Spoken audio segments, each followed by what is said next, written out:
So let's address the elephant in the room. We look exactly the same. It's like looking in a mirror. Yes, exactly.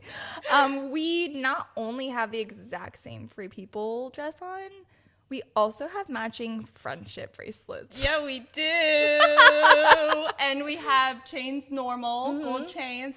And we have gold earrings on too. Exactly. I don't know if you can see. Why are we dressed so absolutely fantastically today? Because we're obsessed With each other.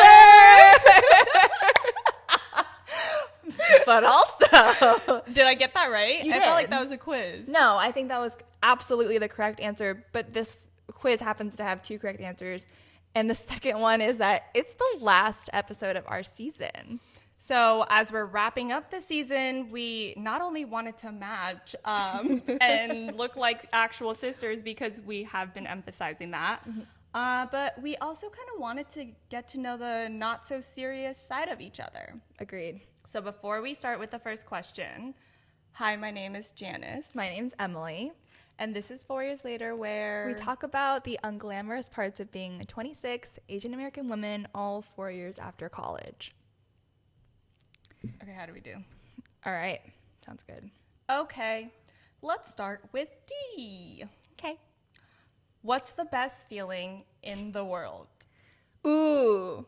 Okay. Do you want to go first? Or do I can go first. you go first? I already know this because when I was writing this question, it came into my head. Okay. You know, and this is more pre-COVID work from home, but when you're at work in the office or outside and you have to wear a bra Oh, no. and it's like itchy and Yep. it's cutting my circulation off and Yeah. I can't eat as much. I haven't worn a real bra since 2019. Same. Yeah. But the best feeling is when you go home and you just unleash. Yep. It feels like the world is your oyster. Like I can't explain it. It's just like freedom. it is. Yeah. This is what it feels like to be free in America. I feel like I can move again, and it's like I am so productive. Yeah, I feel reborn, actually. Yes. I'm like, why it sucks to sit in an office desk and be like, there's something around me, and Yeah. I can't. I'm constricted. I can't breathe. Yeah, it feels like there's no blood going to my brain. That's why work is so hard. That's why, oh my God, it's all coming to me. I know.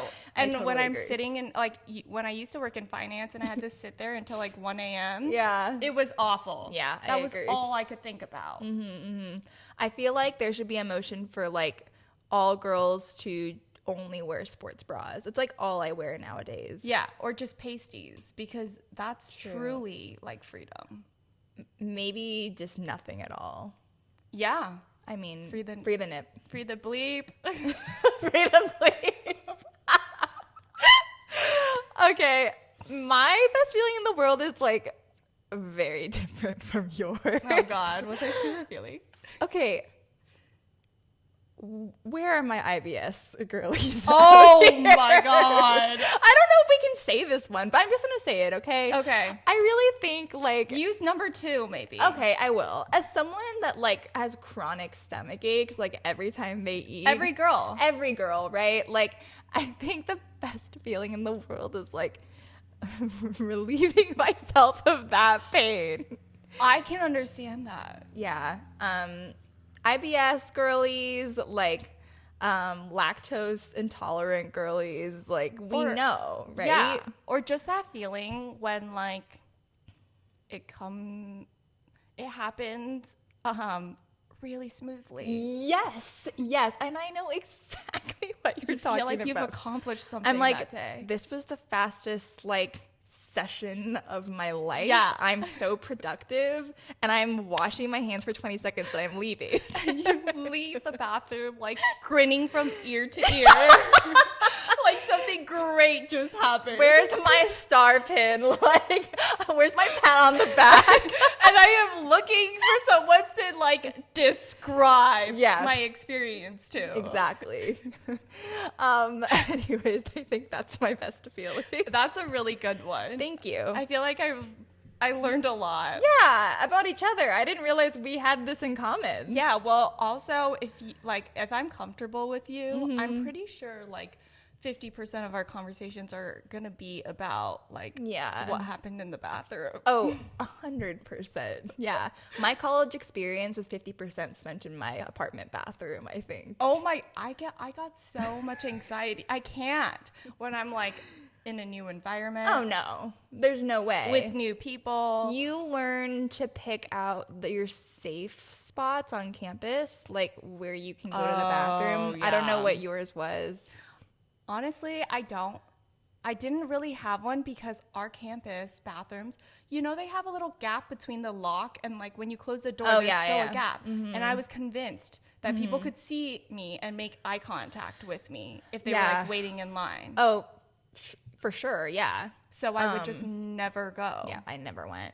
There was a couple of safe spots for me, and it depended on the time of day. Like if I was on campus, like late at night. It's a science. No, for me it was Kirchhoff because I was always studying in the tours office.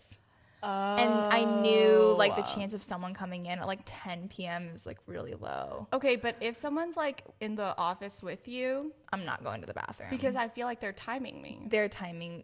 They for sure have a stopwatch out. Yeah, they're like, what did she do? Did she fall in the toilet or? Oh, it's been a minute and 33 seconds. If it was a minute and 31, like maybe it was number one. Yeah, exactly. But it's definitely number two. And while I'm in the bathroom, I'm like, they know. They know. They know. They always know. Yeah. Which is why, like plan A is always to like leave campus and go home and hope no one in your apartment is there. But like when you have to do plan B, like, you know. I don't think I can come out of the bathroom and walk back into the room. No. I have to like go somewhere else. That is the walk of shame, actually.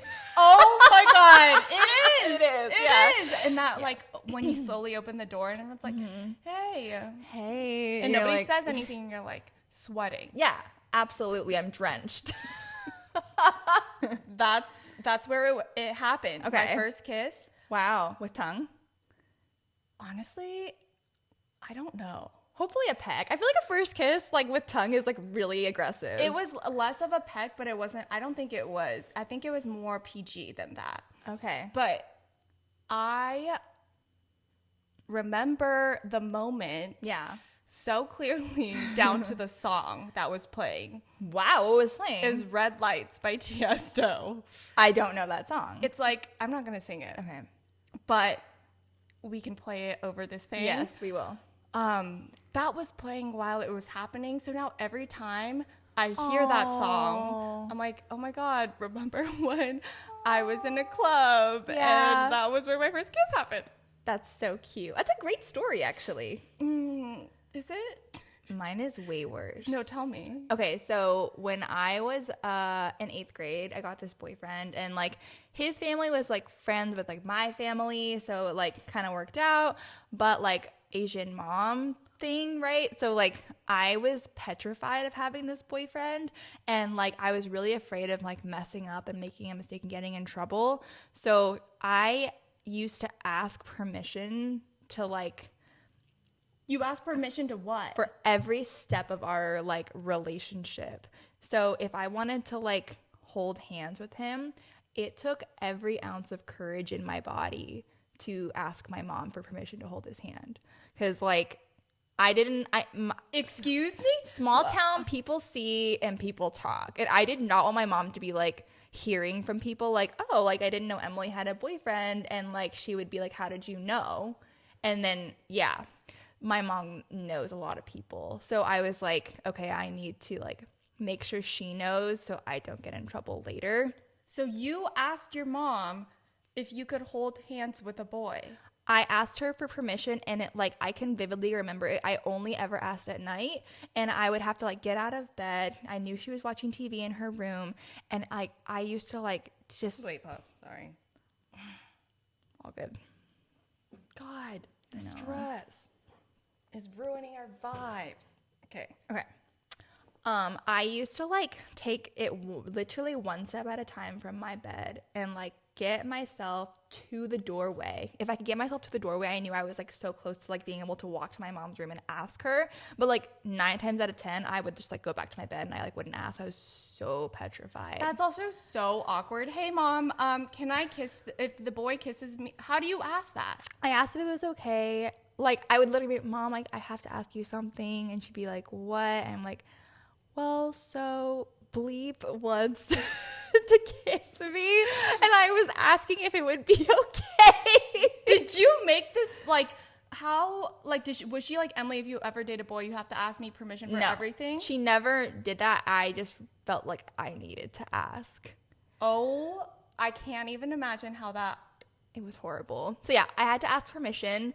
I had to ask permission to kiss my boyfriend, aka to have my first kiss ever. And like, this is the best part of the whole story, is like we get to school and like every day, like leading up to this, I'm like, it's gonna happen. I got the green light from my mom. Like, let's go. What did she say? Yes, of course, honey. She very like she took her time with her response. And we're like, I guess it's okay. But she'd be like ironing or something. And she's like doing some chore, and she's just like, okay. She wants you to feel like more nervous. I think no parent wants to say yes to that answer, right? Like, it's like but I didn't even ask. I know. It just happened. Yeah, this was like obviously premeditated. Like, I was like, no, I can't. Like, I can't kiss you until my mom tells me I can't. Why can't you just be a normal teenager and like hide in some dark place and do it where no one's around? I literally couldn't. Couldn't. Yeah, it's just not in my personality. So every day I'm like, it's gonna be today, and then like it wouldn't come, and I was so confused. Because the only reason we hadn't kissed yet is because my mom didn't give me permission. So I'm like, we are free, we're in the clear, like let's go. And like finally, like I was like, I told my friends, I'm like, I'm just gonna like make the first move, and like maybe if I make the first move, like it'll just all fall into place. And I was like so excited, obviously, as one is, for their first kiss. And I planned it out, like it's after school, everyone is around us, like everyone's rushing around like trying to get to their next place, and I like, we're like hugging goodbye, I like look at him, and he turns his head away and like leaves. So I didn't get to have my first kiss until that is such a.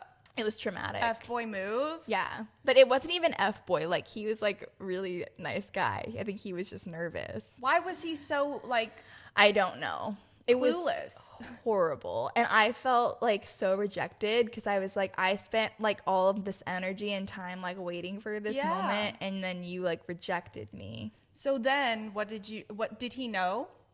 He knew I was really mad. And then the next day, like he like ended up kissing me, but it wasn't special. But it wasn't obviously. special. You felt like you had to ask for that. And I'm sorry that he ruined it. Hey, you know what? We all have traumatic first boyfriend stories. If it were stories. me, I wouldn't have turned my head. Thank you.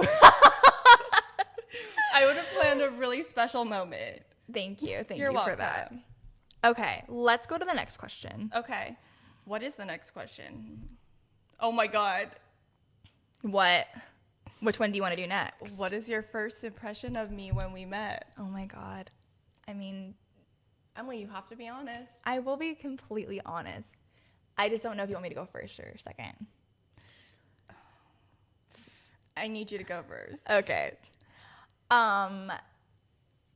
So it's bad. No, it's not gonna be bad. It's just really embarrassing for me.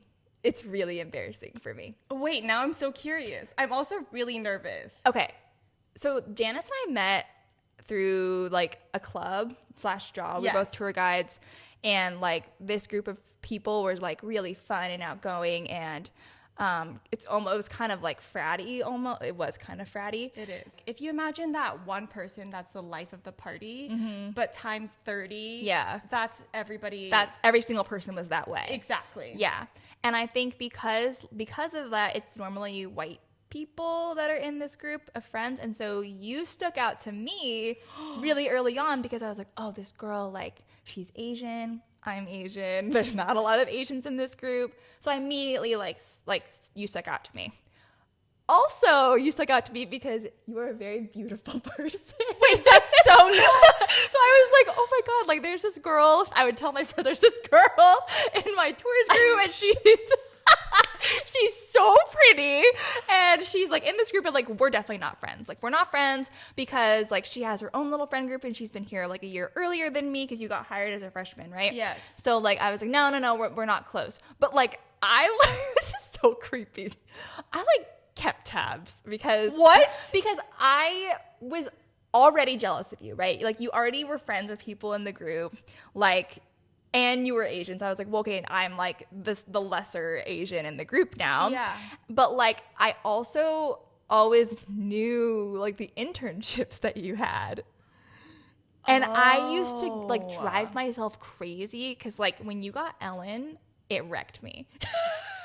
Oh my God, I didn't even think about that. Like I was like, this girl has like everything I could have like ever wanted. Like you had the best, and you always had a really cool intern, like NBC, you had Ellen, like you always had like a really cool group of friends around you, and you were never mean though. Like you had like these characteristics of like the cool girl, but like every time I talked to you, you were very nice to me. This is so... And I never, like, how would this come out? How could I ever tell you my first impression? Like, it's so embarrassing. No, this is amazing. But I was like, oh Nobody's- my God, like, Janice is so cool. And I just, like, never, ever thought we would be friends. I just thought you were, like, way too cool for me. Oh, I'm, no, that was incredible. And now I'm so afraid to say mine. Oh my God. How bad is it? No, it's not bad, but like, I just need you to know that is completely not how I perceive myself. Okay. Like, I have always perceived myself as just like the nerdy girl that like nobody like everyone thinks is super weird. Janice, you were in one of the top sororities at UCLA. Okay, but like that doesn't matter. That doesn't.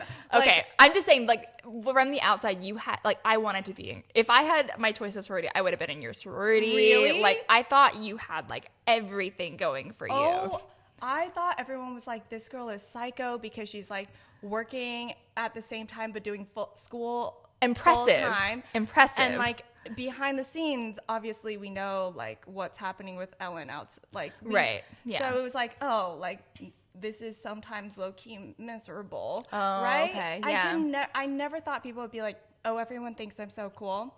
And because like I used to be bullied and all that, I was literally just like, I have zero friends. Isn't it crazy? So weird. How like the way you look at yourself can be so drastically different from like how someone else perceives you. Okay.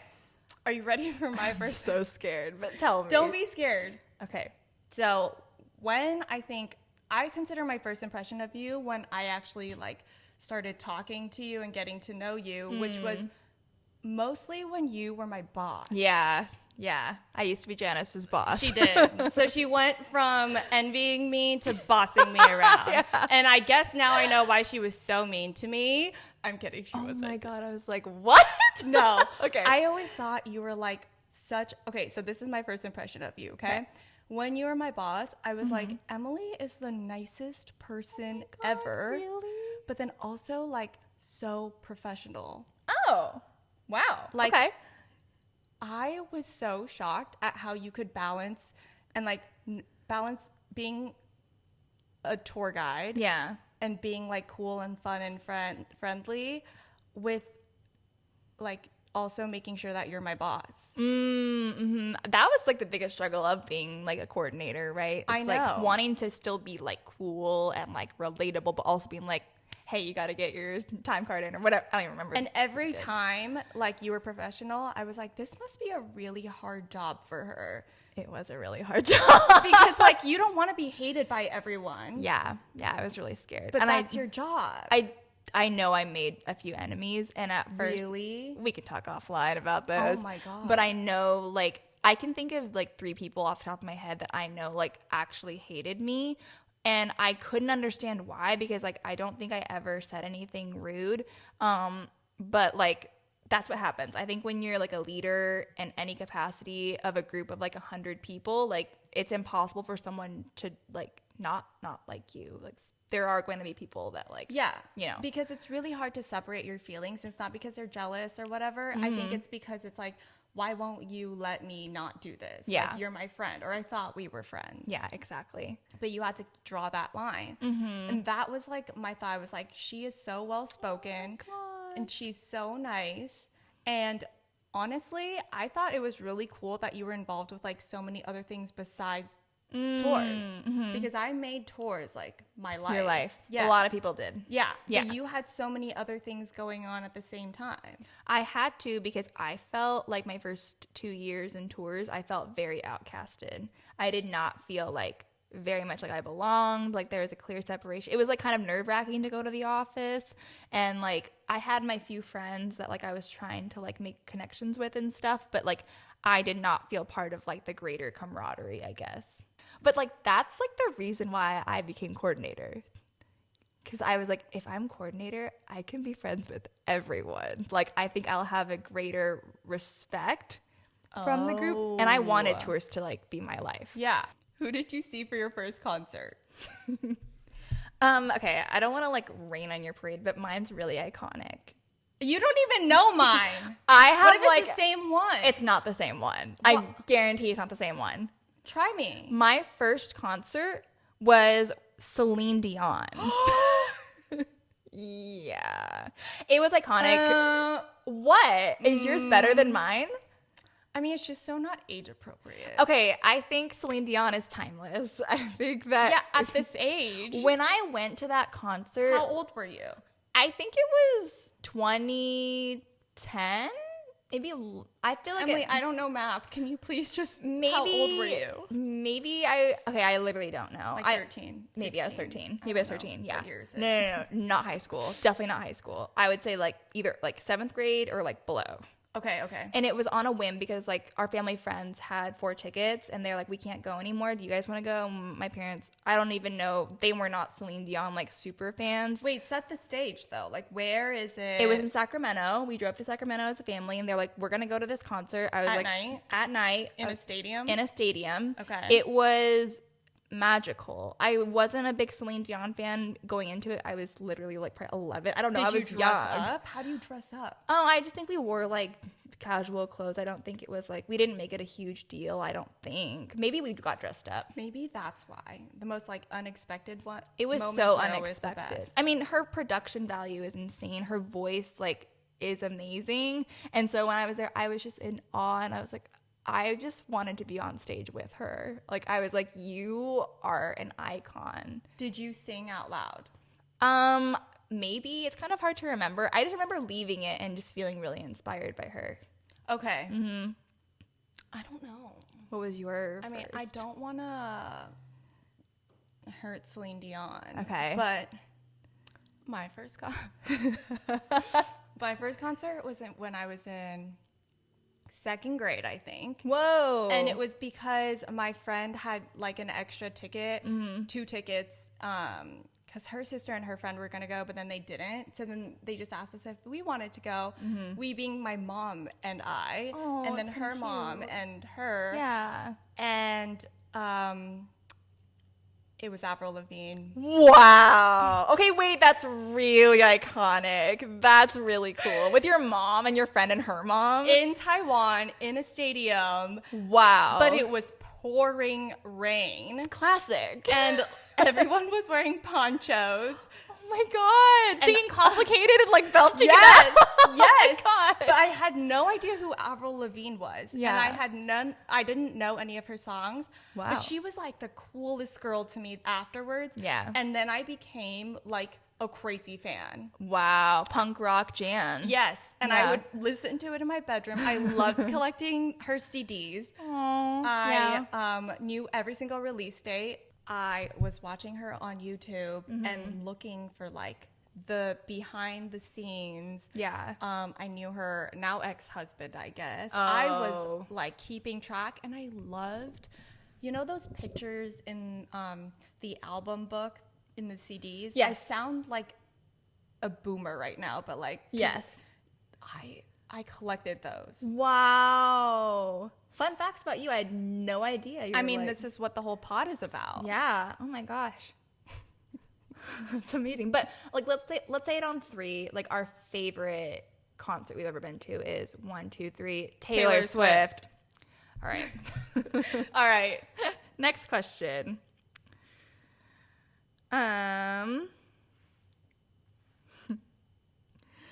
Would you rather buy all used underwear or all used toothbrushes? Buy? Yeah, bye. All used underwear. Is it used by someone I know? No, it could be used by anyone. But this is the thing. If it's been used and you buy it, does that mean you can wash it after you buy it? If you can wash it after you buy it, I would still pick toothbrushes, I think. I would just scrub the toothbrush a lot. But the thing is, like, you'll never know if that toothbrush is fully clean because the bristles are like long, and then it could get. How do you wash a toothbrush properly? I don't know. I think as a woman, like, I know what women's underwear can be like. And I feel like even if it's like clean, like, I don't know, I know what can happen. You know what I mean? But if you can wash it, couldn't you just wash the underwear like 100 times before you used it and then like wear it inside out or something? Oh, wear it inside out. That is a good point. So I think we've both come to an answer here. I am so uncomfortable. Yeah. I hate both of these. Yeah, but I think you're right. I think it has to be underwear. Yeah. It has to be. I think you're right. I don't know how I would like clean the toothbrush unless I took all the bristles out and then cleaned underneath and then inside the toothbrush. Yeah, which you can't because like sometimes in the middle of the toothbrush you can never reach it there. Yeah, you're screwed. Okay. Yeah. We're gross. Next. Ask me another one. Okay. Would you rather give up your cell phone for a month or bathing for a month? How would we do the pod? How would we talk? How would we voice memo? Okay. I think I would give up My phone. my phone. Yeah. It's good for your mental health. You have an iPad. And we have our computers. We have our computers. We just wouldn't be able to like. It'd be different if the question. Okay, yeah. How about we rephrase the question? Would you rather give up electronics for a month? Why are you or trying to make this bathing? harder? I'm interested. Okay, if work was okay with it, If work was okay with it. you know what I would give up. Electronics. I love being clean too much. Like, I don't think I could live a month not washing my hair Yeah. or like cleaning my body because Yeah. I just wouldn't be able to sleep or move. Yeah. I can't sleep after not washing my hair for like a week.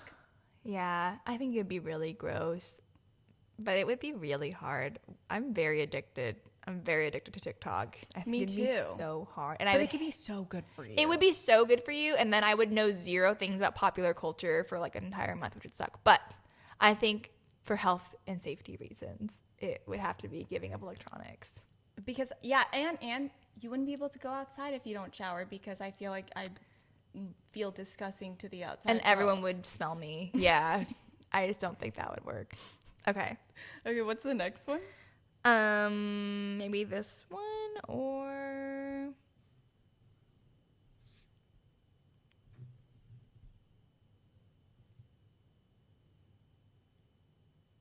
Okay, let's do one more fun Okay. one.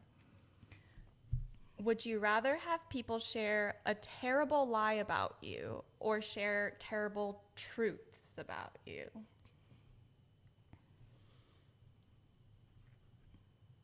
And I think we have to assume we can't defend ourselves yeah. and we have to just let people think what they want. Oh my God. What? I just had a really deep thought. What? This question is asking us if we care more about what other people think of us or if we care more about how we see ourselves. Oh my God. Okay, my answer is very easy. My answer is so easy. It's going to be then. so telling now that I just Yeah. had that. Just so you know, I'm judging you so hard. Obviously, I care more about what people think of me. Oh, and okay, my God. But I'm just being truthful right now. Like, let's be real. I'm a people pleaser. Like, I care what people think about me online. My Instagram is, I just complained to you yesterday. I was like, I hate my Instagram feed. I don't think it's like You're curated right. enough. And I'm going to be shameless about it. I do care more. And it's like, I don't think it's a good thing, but I think it's my truth. So you would rather have people say terrible lies about you or truth? Terrible truths. No, lies. No, I would rather Lies. have terrible lies. Yeah. Terrible lies means that you know it's a lie, but some people might view it as the truth. Versus a terrible truth is when you know it's the truth and everybody else knows it's the truth. And everyone else knows. I guess they could think it's a lie. That's what I was thinking. I feel like they could also think it's a lie. Yeah. Okay, Like, then maybe my weird self-discovery thing wasn't real. I think it depends on the way that we present it then. Like, we can choose the way that it's presented. So everyone knows something about you. So everyone knows something about you. And would you rather it be a lie or would you rather it be the truth? But it's both of them are terrible. I'd rather it be a lie because at least I'd know it was a lie. Yeah. And then people who believe it's the truth, not my real friends. Yeah, that's really true. But I don't know if it goes against. Does it go with I know, theory? that's what I was saying. I don't think it goes with my theory anymore. So it would work with your theory if everyone knew it was a lie or everyone knew it was the truth? Yes, right? No, that doesn't make sense then. Everyone knows it's a lie. We're overthinking Yeah, this. we are overthinking it completely. I agree with you. I think that if you would rather it be a lie. That's what you said. You'd rather it be a lie. A lie, because yeah. I would at least know it's a lie. Yeah. So I can be like, well, I know it's not me. yeah. Yeah. Yeah, agreed. Okay.